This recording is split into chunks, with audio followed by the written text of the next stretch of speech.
So I was 6 years old when I broke my arm.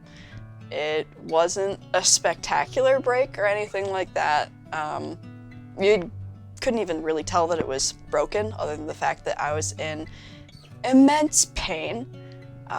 It did take my parents 2 weeks to take me to the hospital, but that was only because it wasn't an everyday pain. It was when I was playing baseball. I couldn't throw a ball very far, I could not swing a bat, and they kind of realized after 2 weeks that it was more than just a muscle being pulled. So they took me to the hospital, had my arm x-rayed, and it came back as a tumor and a hairline fracture. The tumor was non-cancerous, thank God, but from that point on, I became a hypochondriac. From the age of 6 to 12, anytime that anything was wrong with me physically, like a cut, a scrape, I got hit in the face with a soccer ball once and I thought that like my brain was gonna be rattled. I don't know. I was like 8. But it scared me a lot, and that was where I now recognize that my anxiety started. I was always anxious about being hit, being hurt, about things that were small being bigger than they were, since especially my broken arm, you couldn't see that visually, but there was a lot wrong with it. At the age of like 8-ish, I ended up getting a really bad case of tonsillitis. And I remember that experience pretty vividly. It was terrifying. I couldn't talk, and I was starting to not be able to breathe. My parents basically rushed me to the ER, and my anxiety got even worse about being sick and getting hurt and stuff like that from that point on. I did gradually get better with it, but my anxiety was always there. It would get much worse academically.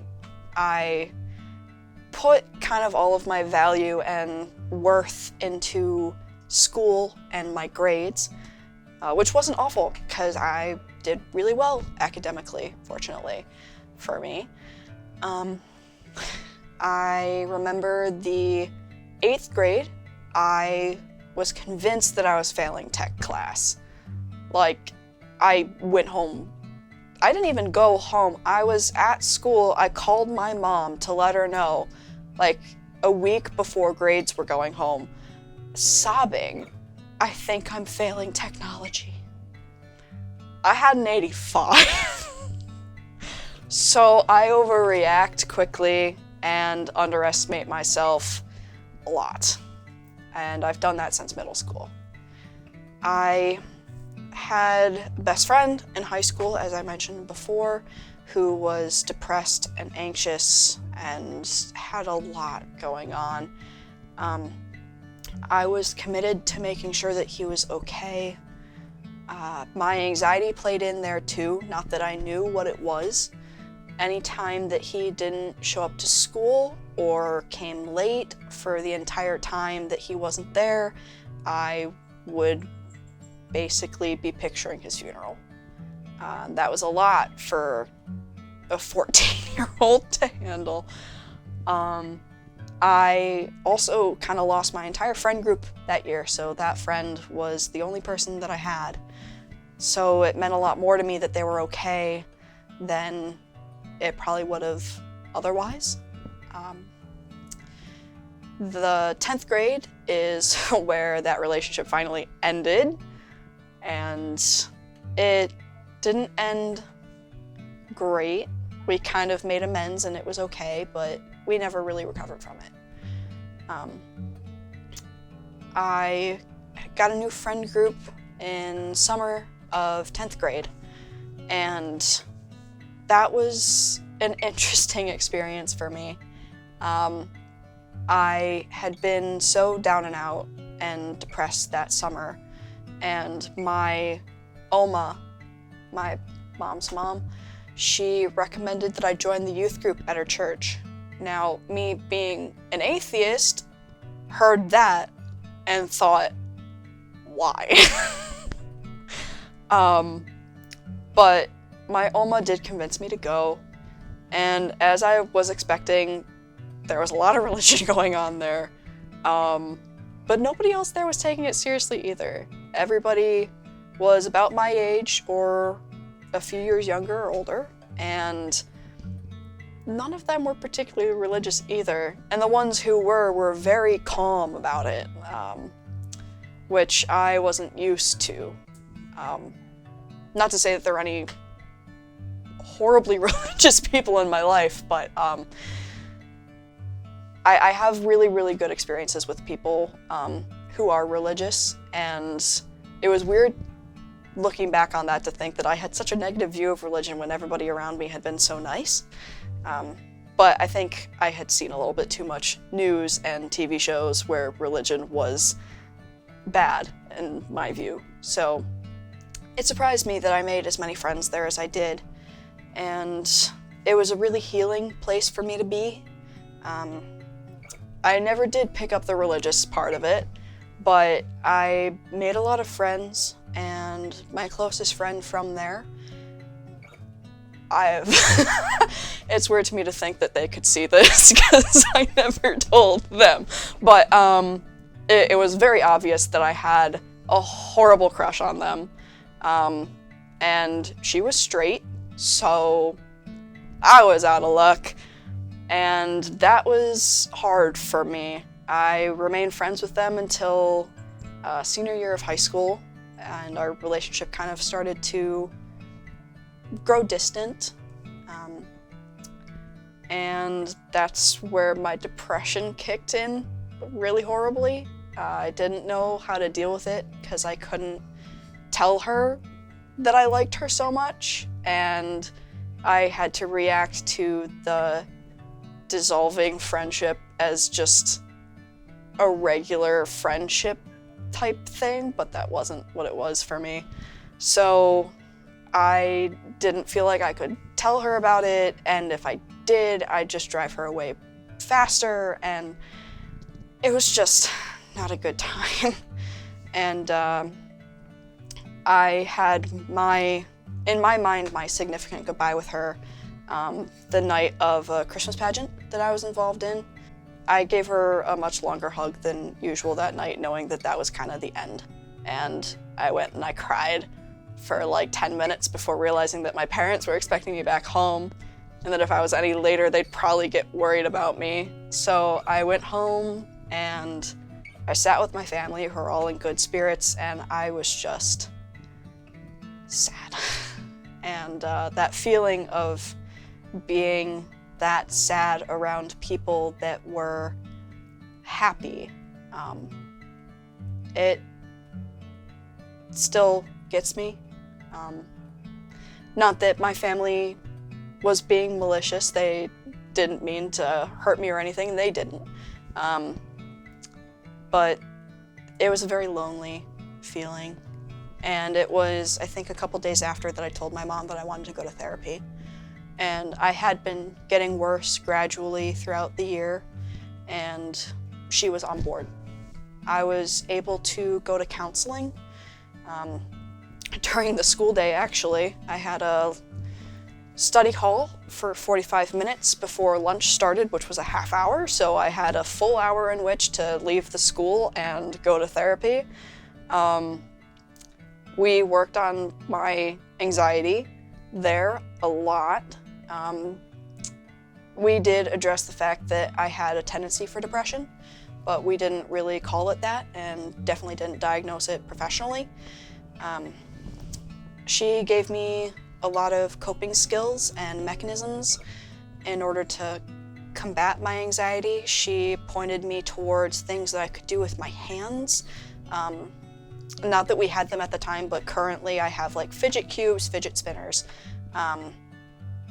I am able to manage it better, and I was able to manage it better at the time. I really worked on the friendships that I knew could last, and kind of eventually came to terms with the fact that some relationships that were really important to me were ending, which is somewhat natural for going from high school to college. So I was able to accept that, and I ended therapy at the end of my senior year, and I took a gap year. I was lucky enough to have saved up that much money over the course of my high school years, and I went to Austria and England and stayed with family in both places for a total of like 7 months. It was one of the best experiences of my life, and I found out a lot about myself, and it sounds really corny now that I'm saying it out loud, but it was a very restorative trip for me. It really kind of cleared up my head and kind of made me realize who was most important in my life, and the fact that even though some people weren't in it anymore, I was gonna be okay without them. It didn't mean it hurt any less, but I came to terms with it faster. I came back and I spent the summer working, and then I went to college. And I made one friend through a very strange connection, which I hope you can follow. My mom's work friend's best friend's from college daughter was going to school the same year as me. So they hooked us up, and we became friends, and they introduced me to their friend group.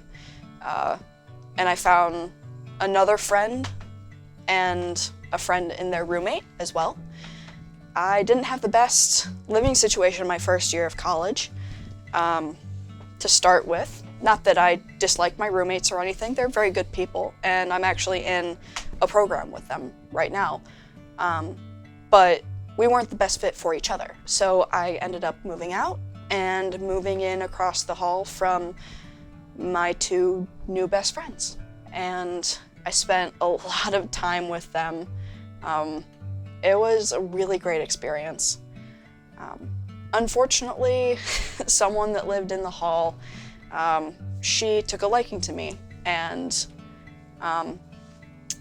before I say what happened, I just want to say I don't hold anything against her.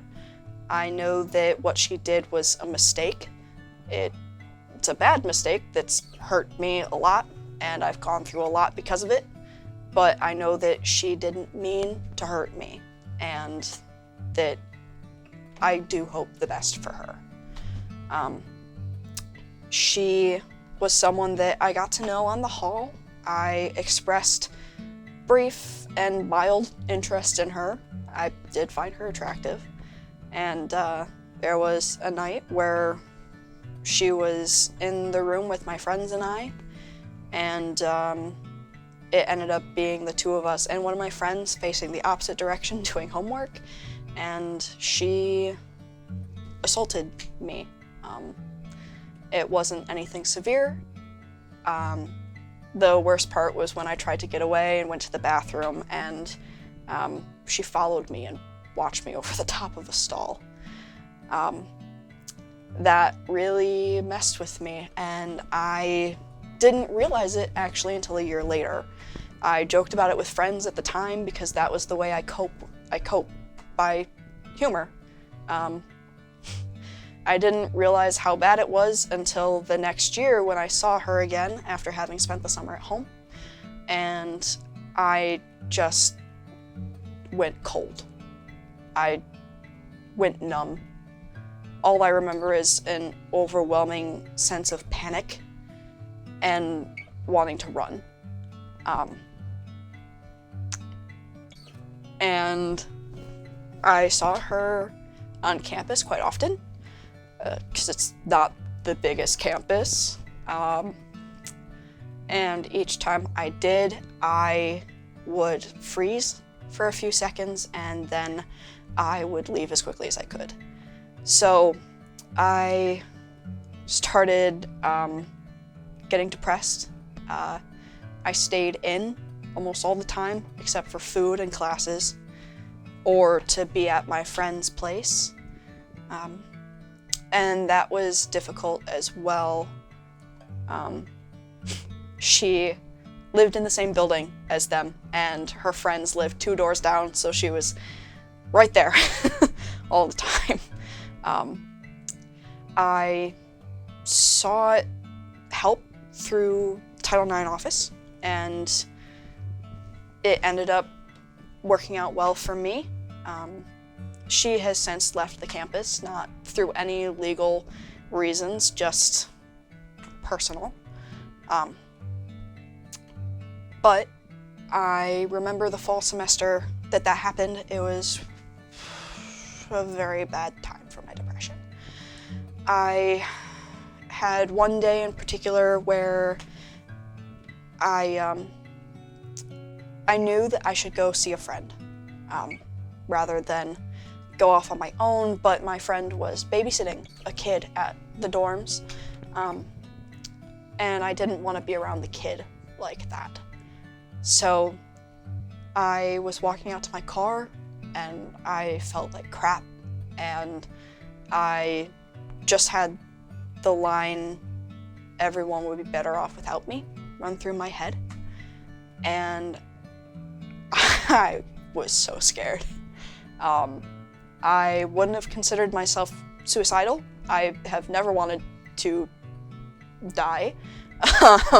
I've never reached the point where I would ever actively consider doing anything to harm myself, but I knew what that thought was capable of leading to, and I switched my stance on medication and therapy right then and there, because I had been fighting against it for a few months, and I realized I couldn't do that anymore. So I told my parents the next day with the friend that I had. I went to them afterwards, actually, that day, and told them what was going on and the fact that I thought that I needed to tell my parents, and they agreed with me. So I told my parents the next day with them beside me, and my parents, understandably, were very, very scared for me, and even thought about having me come back home. But my entire support system is here. All of my friends are here. Now that I've met them, my partner is here. This is my home now, and I wouldn't have been willing to leave anyway.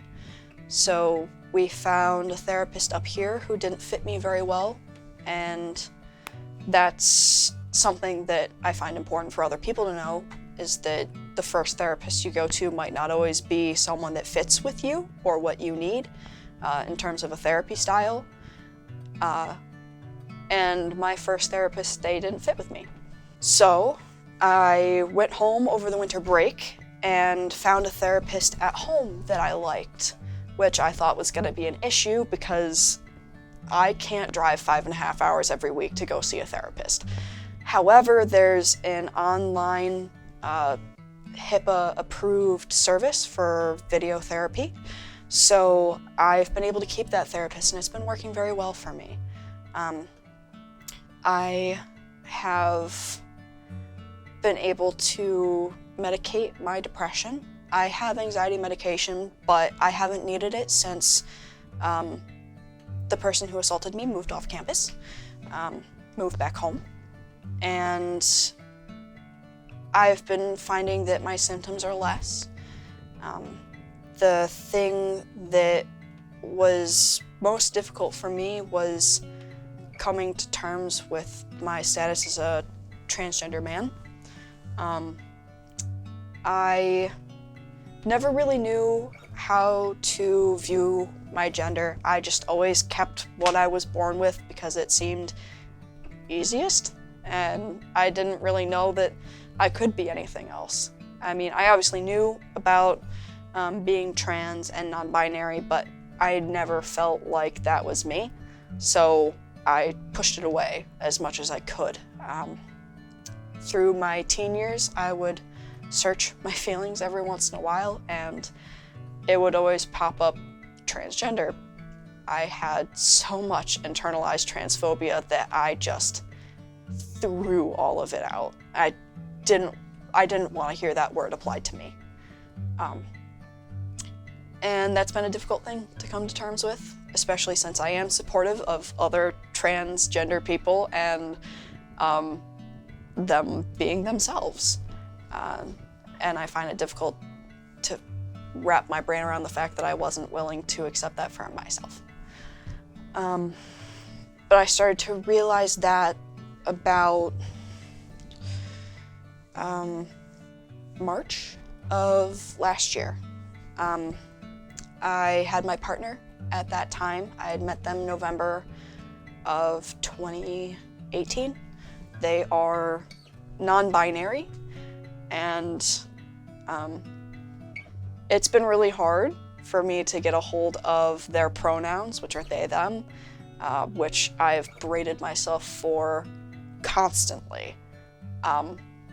But I've been with them over a year now, so I'm good at it.